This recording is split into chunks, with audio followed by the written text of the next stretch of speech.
Entonces tú, Alan, bueno, ¿de qué se trata? Entonces yo te pregunto. Bienvenidos a un nuevo episodio y el primer episodio de Polihistóricos. Esto es un podcast que sencillamente se va a tratar de contar de manera más amena posible la historia y la política, que bueno, de cierta manera que nosotros ahorita lo estamos introduciendo un poco de manera sencilla y un poco seria, pues no todos los episodios van a ser así hablando de hola, ¿cómo estamos? Sino que lo contamos de manera más cómica, ¿no? Sí, además es necesario hablar de política. ¿Por qué? Porque para hablar de política vamos a remontarnos a cómo es que la sociedad se integra, se estructura y se maneja a través de las leyes. Así que comenzamos.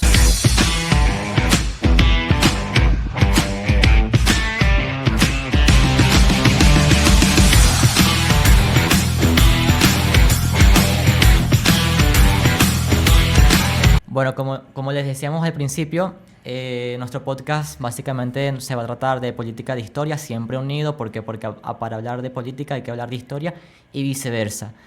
Y además nuestro objetivo es más que todo educar, entretener y concientizar a los chamos y a los adultos también de estos temas que son muy poco tratados. Por lo menos la política es muy poco tratada, sobre todo en Latinoamérica también, y de eso se nos va a tratar nuestro podcast. Sí, bueno, nosotros posiblemente cada episodio que vayamos a tener, pues la idea es que lo hagamos de las noticias, de algún dato curioso que tengamos pendiente o que ustedes también nos puedan dar de recomendación. Y bueno, lo hacemos, lo conversamos y lo concientizamos para que hacerlo más ameno y de cierta manera que tú te puedas familiarizar más con la historia, ¿no? O con la política. Porque nosotros en Venezuela destacamos que eso es mucha habladera, esos son un pocotón de viejos que opinan esto, y resulta que no, sino que eso es algo que constantemente de cierta manera nos compete a nosotros saber de eso.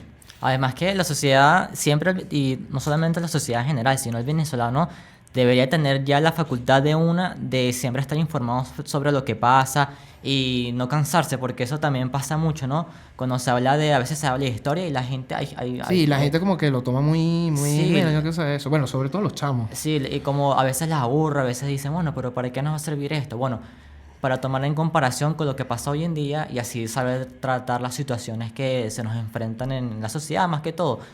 Y también es importante hablar de política porque literalmente todos tenemos derechos, todos tenemos una participación. Hablando como un abogado ya. Sí, Sí, aparente, todos ya. tenemos una participación en la sociedad y deberíamos de saber cuáles son nuestras leyes, votar por las que nos convienen o no y defenderlas también, así como nuestras libertades.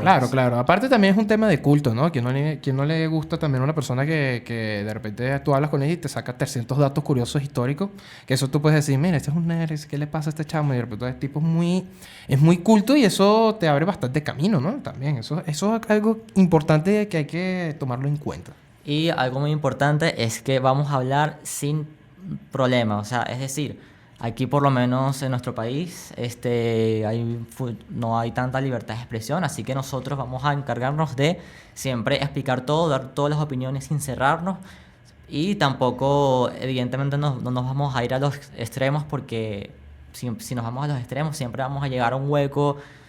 Capaz vamos a llegar a un punto en el que vamos a ser hasta radicales y Sí, es mejor se habla todo un plantear despelote. todo desde el punto general para que la gente genere sus opiniones. Pero bueno, comenzando ya con el episodio que nos compete el día de hoy, creo que tenemos una noticia, para hablar del primer tema de este nuevo podcast, de un tema que fue la semana pasada, que justamente se habló, cuéntanos qué noticia es, señor Santiago. Bueno, se trata del naufragio más grande del mundo, es decir, del verdad del mundo, y pasó en Venezuela.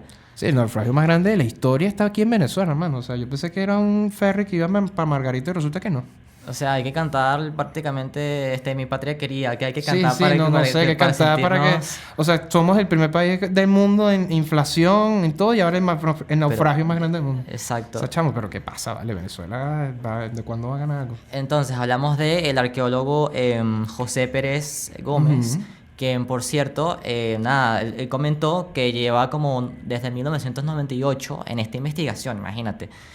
Y se supone que se encontró, ¿cuántas embarcaciones? Fueron como 12 embarcaciones, ¿no? Con no sé 12, cuántos 12 de cañones. 30, 12 de 30. 30 embarcaciones. Durante imagínate. el periodo del reinado de Luis XIV, en el año, más o menos como en el año 1678. Sí, su imagínate. mandato fue hasta 1700 y pico. Entonces, sí, debe ser como 1600, sí, sí. Y se supone que se encontró, bueno, no se supone, es así, se encontró en el archipiélago Las Aves. Eso está como que entre La Guaira, Los Roques, más o menos por ahí. Y bueno, nada, hay que hablar también más o menos de Luis XIV para adentrarnos más a esta noticia. Sí, lo más importante de esto es saber por qué en Venezuela se encuentra exacto, tantos barcos hundidos y aparte de Luis XIV. O sea, ¿qué tiene que ver Luis XIV con Venezuela barra? Bueno, en ese momento éramos colonia española, pero Exacto. que hacía las embarcaciones de aquí de Luis XIV, ¿no? Qué loco. Bueno, vamos a definir primero quién era Luis XIV. ¿Quién era Luis XIV? Muchos hemos hablado o hemos escuchado de la historia de Francia, algunos saben de la Revolución Francesa, pero bueno, Luis XIV se supone que, se dice en la historia que él comenzó a reinar a los 4 años. Imagínate, o sea, imagínate que tú nazcas y yo, o sea, yo cuando tenía 4 años pateado, ¿sabes? O sea, es tipo, o sea, ni siquiera sabía hablar. No, sí, imagínate. El chamo ya está controlando un estaba tremendo imperio, ¿vale? Tremendo imperio, pero claro, evidentemente fue también más o menos controlado por su mamá. Claro, claro. Ana de Austria, quien nada, básicamente, evidentemente como él no tenía conciencia de los hechos, aunque evidentemente en ese momento el que tenía que reinar siempre primero tenía que ser varón, Claro. pues básicamente Ana de Austria era como utilizaba a su hijo para reinar. Pero eso le trajo muchas consecuencias que vamos a hablar poco a poco. Pero el caso es que Luis, antes de hablar de lo que él hizo durante su reinado, él fue el reinado más longevo del mundo. Con Uno de los más longevos del mundo. 72 años. Imagínate 72 años. O sea, uno piensa que Isabel II duró bastante, pero hay otros reyes más abajo. Y aparte de que él fue tal vez el rey más característico de Francia porque lo llamaban el Rey Sol. Ajá, el Dato Rey curiosísimo Sol, es verdad. debido a que, bueno, ahí lo perseguían desde los 4 años porque le metieron un golpe de estado. Y cuando él mandó, él dijo como que, mira, esto de las gobernaciones feudales, que yo no puedo gobernar absolutamente nada si no tengo permiso de mis señores ni nada, eso no se puede hacer así. Yo voy a mandar absolutamente todo y voy a crear un gobierno exclusivamente donde yo sea la cabecilla de todo. Eso fue Exactamente. lo primero que él hizo y fue algo, bueno... Y era básicamente una monarquía absolutista. ¿Qué era, qué era el absolutismo? Vamos a hablar de eso. Bueno, el absolutismo era, por así decir, lo que se puede llamar que un gobierno, o en este caso una monarquía, lo controla todo. O sea, controla desde el punto de vista legislativo, desde el punto de vista ejecutivo, económico, político, e incluso, ahí entramos ya un poco en lo religioso, controla en el ámbito hasta espiritual, ¿no? Porque Sí. era el rey que, obviamente, los reyes lo coronaban debido a que él era elegido por Dios. Exacto. Imagínate que tengas hasta la misma iglesia católica bajo tus pies. Sí, no, y literal lo primordial del absolutismo era eso, o sea, es decir, la divinidad. Ellos todo era en base a Dios y el rey que estaba puesto ahí era en base a Dios. Por eso es que él mismo se decía que él es el Estado. ¿Por qué? Porque Dios lo puso ahí. Claro, claro. Yo Y- soy el Estado, yo soy Francia. Y hay muchas corrientes del absolutismo que se refieren a esto de que Dios es el único que va a poner las reglas y las instituciones. Y evidentemente, eso en parte, evidentemente nosotros respetamos las religiones, pero eso en parte puede ser manipulado, malinterpretado, porque a veces las creencias también son subjetivas. Sí, también eso es subjetivo, pero lo importante aquí es el tema de que lo que él hizo y que uno, bueno, siendo francés, me imagino que uno lo toma como que, wow, tuvimos al Rey Sol, ¿no? Al mismísimo Luis XIV. Pero aparte de que, bueno, gobernó durante 70 y pico de años, él... fue un reinado bastante controversial, ¿no? Trató de Sí. entrar a guerra como 4 veces. Sobre todo su enemigo principal fue Holanda. ¿Por qué Holanda? Bueno, sí, no, pero vamos a analizarlo. Vamos a analizar cómo se basaba la monarquía de él para entender por qué Holanda. Exacto, o sea, pobrecito los holandeses. O chamo. sea, se supone que ese poder estaba dividido en 3, ¿no? En el clero, que básicamente la iglesia, Ujú. en la nobleza y el rey, que era él, ¿no? Que era Claro. Luis. Él poco a poco, evidentemente se apoyaba del clero, de la iglesia, era como que su principal herramienta, pero poco a poco empezó como a hacer un régimen. De hecho, se le conoce también un régimen porque se empezó a apropiar o empezó a imponerse ante las instituciones. O sea, ella controlaba las instituciones. Todas. Y, a ver, ahí existía el poder absoluto, que era como aquel poder que controlaba las leyes que se cumplían y tal. Pero la realidad es que él tenía el control de todo. E incluso podemos decir que había como una autocracia. ¿Qué es autocracia? Algunos se preguntarán. Autocracia, bueno, uno pensará que es una clase automática. Un chiste malísimo, ¿no? Chiste malísimo. Un chiste malísimo. ¿no? Bueno. No vuelvo a repetir, disculpen. No, sí pues, pero temporalmente. No te acostumbres. No te acostumbres, dice. Entonces, Ah, bueno, cuéntame. autocracia básicamente es que todo recae en una sola persona. Hay un solo líder que va a controlar todo. Y ese caso era el de Luis XIV, que también había mucho mercantilismo. Y además él se supone que cerró las escuelas de protestantes. Había muchas controversias durante su reinado. Y bueno, vamos a hablar ahora sí de... ¿Por qué Holanda? ¿Por qué Holanda? Bueno, se sabe que eso se sabe también en la historia y eso lo vamos a hablar en otros episodios. De hecho, podemos crear hasta una sección de personajes, o sea, de líderes que han sido como que bastante, o sea, que tienen este nivel de autocracia a tal punto de que se creen divinidades encima de los demás y que de cierta manera se quieren convertir en conquistadores, ¿no? Quieren ser casi imperialistas y esto. ¿Qué pasa con Luis XIV? ¿Por qué digo por qué Holanda? Porque Luis XIV desde la guerra de los 30 años, el chamo quiere conquistar, quiere expandir Francia. O sea, no solamente volver Francia poderosa, sino expandirla y que vencer a sus enemigos que toda la vida siempre han sido Holanda, Inglaterra. Yo no sé por qué Francia odia tanto a Inglaterra, no lo Yo sé por qué. tampoco O sea, sé. eso tú te quedas y eso no tiene sentido. Y el Sacro Imperio Romano Germánico, que bueno, para ese momento ya no era el imperio tan relevante que fue gracias a la guerra de los 30 años, pero ellos quieren expandirse en este caso para el este. Y el primer imperio que se topan es Holanda. Sí. Holanda. Y bueno, se dice que entre todas las embarcaciones, los viajes que ellos hacían, porque tenían todo ese mar controlado entre Europa, entre América y Sudamérica, que ahí se encontraban con el mar Caribe también. Se supone que entre un ataque hacia Holanda es que pasó este naufragio. Es decir, Imagínate, en el mar Caribe. en el mar Caribe. Y quiero también, bueno, después más adelante voy a citar al arqueólogo, Ujú. pero bueno, básicamente también o sea, el arqueólogo dice que habían como que pocos cañones que se encontraron, ¿no? De este naufragio, y eso era porque al franceses le preocupaban, o bueno, al reinado francés le preocupaba perder toda esa artillería, y básicamente inició una misión de rescate para buscar toda esa artillería Sí, porque... imagínate con 12 barcos militares que se los quede Holanda. O sea, si ellos querían atacar Holanda por tener el mercantilismo del mar Caribe en ese momento, que bueno, casualmente estaba justamente al frente de nuestras narices en La Guaira, que estos se queden con los cañones, eso hubiese sido muy horrible para los franceses. Y además, un dato importante es que de todos los marineros que estaban ahí, piratas, marineros, etcétera, Que está en el Caribe, aparentemente. sobrevivieron solamente 200, y algunos dicen que 200 es poco, y el resto tuvo que nadar a las islas cercanas para poder sobrevivir. Que de hecho yo tengo una historia familiar. Es que, esto- mi historia familiar, bueno, yo soy parte de Luis XIV, ¿te imaginas? ¿Tú te imaginas? No. Que había dentro de mi historia familiar había un pirata francés, Chamo, tú eres hijo de piratas, chamo. hijo de pirata, Ah, que yo llegó voy a negociar nada contigo, ¿viste? y estuvo con una tatarabuela, no sé cuántas veces decírtelo, pero que tenemos eso ahí, tenemos eso en la sangre. O Un sea, pirata tú francés. tú eres descendiente de un pirata francés que Exacto. buscó unos cañones. Sí. O sea, que tú vas para la Guay y te sientes como que, ¿sabes? Esta es mi familia. Aquí comenzó mi familia bella y hermosa traficando cañones en la Guaira. Y quiero citar... dato curioso. Sí, y quiero citar al arqueólogo en este caso. ¿Por qué? Porque él dijo lo siguiente.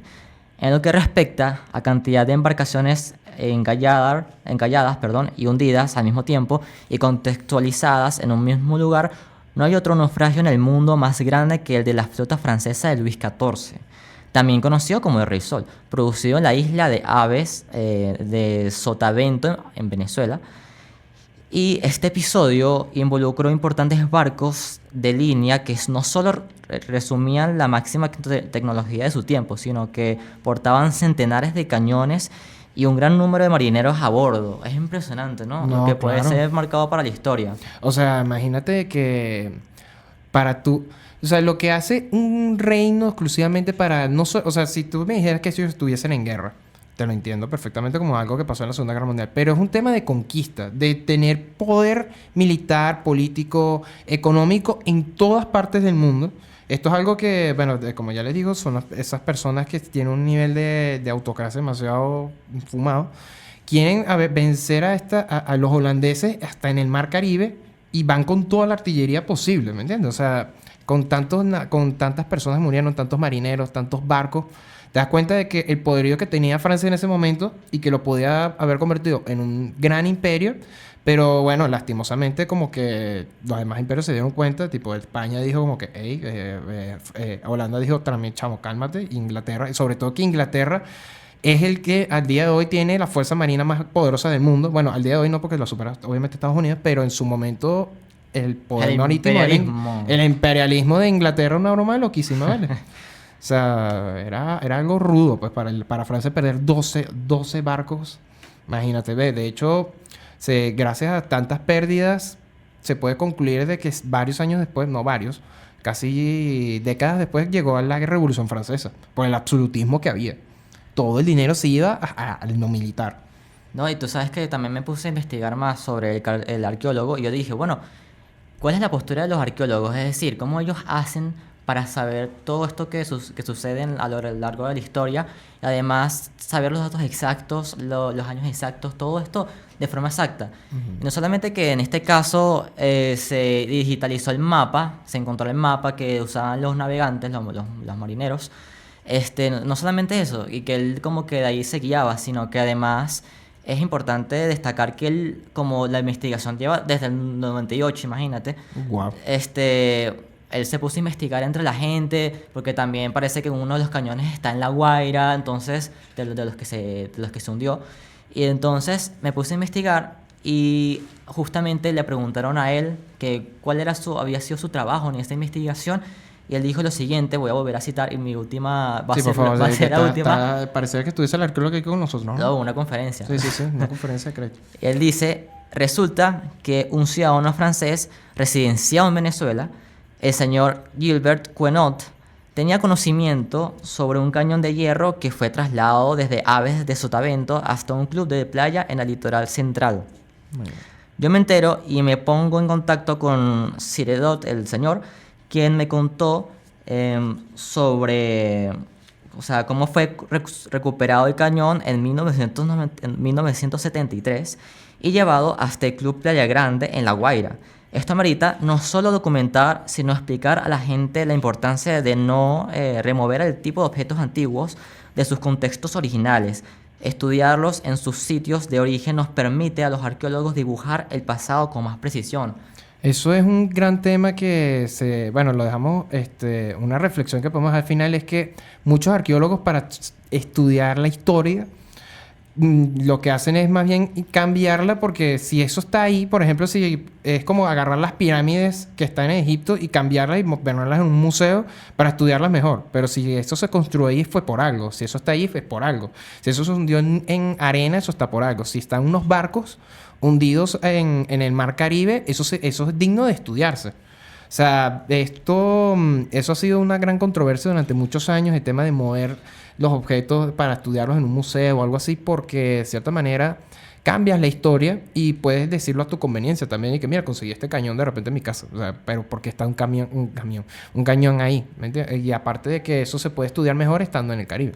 No, y eso también me recordó al caso de Titanic, que eso también es un caso muy típico. Ese caso es muy típico. Porque por lo menos no me acuerdo en qué año exactamente, pero hubo un plan para recuperar el barco hundido Y se trató, pero como que era tan grande. Es que también Estados Unidos está obsesionado con el Sí, Titanic. también, O sea, no, está por Dios. obsesionado. Eso no tiene sentido lo del Titanic, te lo juro. Mira, Mandan submarinos para allá. Leonardo DiCaprio, sobrevalorado. Sobrevaloradísimo. Lo vamos a Ese decir chavo ya. podía haber sobrevivido a esa tabla. A un día de hoy lo digo. O sea, Pero por cierto, que ¿sabes que se hizo dos escenas antes de volver otra vez al Titanic? Sí, sí. Se hizo dos escenas. Una escena en la que él sí sobrevive, que lo pueden encontrar en YouTube, increíble. y otra en la que no sobrevive, pero ¿tú con cuál te vas a quedar? Con la que sobrevive. O sea, en Pero esa eso tabla no- caen los dos. Eso no va a dejar ninguna ¿Ningún emotividad. qué? ni Ay, no va- gran emotividad. La chama al final tuvo sus otros hijos con otro señor y le tiró la perla a Leonardo DiCaprio para que Leonardo DiCaprio está muerto, hermano. O sea, le tiras la perla que vale como que $6 millones.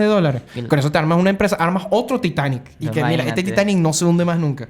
No, ¿qué va? Lo tiras al mar. Bueno. La película no tiene sentido. hermano. Para- No tiene sentido. Para volver al Titanic, el caso es que al final ellos se dieron cuenta que no podían recuperar el barco y decidieron dejar solo a la naturaleza marítima, vamos a ponerlo así. ¿Por qué? Porque ya la última expedición que se hizo, que no fue donde murieron el Sí, grupo de sí. personas, que- la última expedición que se hizo se dieron cuenta que estaba tan impregnado el barco al agua, es decir, a la naturaleza en el agua, que ya forma parte Que de forma eso. parte de la naturaleza y que aparte eso logra estudiar cuándo fue, cómo está constituido el Titanic y que a pesar de que está tanto tiempo en el agua, el barco se sigue manteniendo ahí y que no se deshace, o sea, el material del Titanic fue un material muy bueno y gracias a que se pudo estudiar que por eso es que el Titanic está allá abajo. Imagínate como estamos diciendo que el Titanic lo remuevan de ahí, se lo llevan para un lugar y lo estudien, eso ya no tiene sentido. O sea, puedes mover piezas, pero es importante estudiar las cosas en donde están. Ahora, tú imagínate la cantidad de joyas, porque ahí había muchos millonarios. Imagínate la cantidad de Titanic. joyas que quedaron ahí encerrados, que dicen que algunos se recuperaron, otros no. Imagínate la cantidad de joyas que debe haber allá en el fondo. Hermano, esa es no sé, un reloj del siglo XIX, hermano, imagínate. Eso debe valer oro ahorita. Bueno, pues Ahora. debe ser que por eso Estados Unidos también, muchos millonarios tipo quieren ir allá y recoger sus cosas. Lo venden en Mercado Libre como en $300 millones y listo. Sobre todo en Mercado En Libre. Mercado Libre, va a vender una joya en Mercado Libre. Pero bueno, para culminar, pues bueno, dejando en reflexión de que sí, pues Venezuela es ya otra vez un número uno en tener el naufragio más grande de la historia de la humanidad en sus costas. Y bueno, aprendimos hoy bastante sobre quién fue Luis XIV, que se invocó su reinado, porque lo llamaban el Rey Sol, la autocracia es mala. Sí. Y que, bueno, si tú te crees líder y poderoso de un país, trata de no invadir a tu enemigo. O sea, imagínate que nosotros invadamos Colombia. Sí. Eso no tiene sentido. O sea, aparte que los colombianos nos meten 3 patadas, pero Ay, eso nos tiene sentido. amenazan con la arepa. Vamos a matar la arepa si No, nos hermano, la invaden. arepa es de nosotros. No, Claro que es de cuidado, nosotros, eso pero... no lo puedes ¿qué decir. te digo? Ellos Ya sabes, me utilizan encanta que el cualquiera. primer episodio ya estamos creando escándalos. Sí, vamos a con ya actos la- xenofóbicos. Actos xenofóbicos, ya. O colombiano que esté aquí, ya. Bueno, No, también para despedir, vamos a hacerle también, vamos a hablar un poquitico de forma breve sobre los momentos que están pasando ahorita en Venezuela, ¿no? Sabemos que Venezuela está pasando por un mal momento y vienen elecciones, pero eso no es lo que vengo a hablar. Vengo a hablar de que todos los jóvenes tienen que estar en el CNE, ¿ok? ¿Y qué es CNE? ¿Qué es CNE? El Consejo Nacional Electoral, papá. Así es, porque bolas el más papá. quieres que te lo diga? Que bolas el papá. Bueno, es importante de verdad porque no solamente forma parte del derecho, sino que es tu oportunidad de elegir por quién vas a votar y cosa que ya se ha perdido, o sea, entre la cultura de la política en Venezuela se ha perdido votar, ya la gente no confía en el voto y eso es lo que hay que recuperar y por eso quiero que sigan, o bueno, les invito a seguir, mejor dicho, a @somosvotojoven en Instagram. Ellos tienen una cuenta, una ONG en la cual tienen vamos a decir, su sucursal en cada estado del país, Claro. en el que tanto en Maracaibo, en Táchira, en Caracas, y si los visitan pueden saber cuáles son los puntos para ir a inscribirse en el CNE para las elecciones. Y bueno, eso es todo. Es decir, recuerden que uno no es ciudadano realmente hasta que no tiene derecho a votar. y pueden ser parte de un cambio, no lo saben, no lo sabremos. Para si que no no- tengamos un Luis XIV otra vez. Exacto. Luis no XIV tenemos- venezolano. El rey de la arepa se va a llamar. Y bueno, aquí vamos a dar nuestras redes sociales. Dejamos nuestras redes sociales en el link de la descripción. Bueno, pues muchísimas gracias por, iba a decir sintonizarnos, pero bueno, por vernos, por escucharnos, por tomarse tiempito para escucharnos un poco acerca de la historia. Y bueno, aquí estoy con mi compañero Santiago, mi persona José Ricardo. Y bueno, nada, estamos despidiéndonos y bueno, muchas gracias por vernos. Muchas gracias por vernos.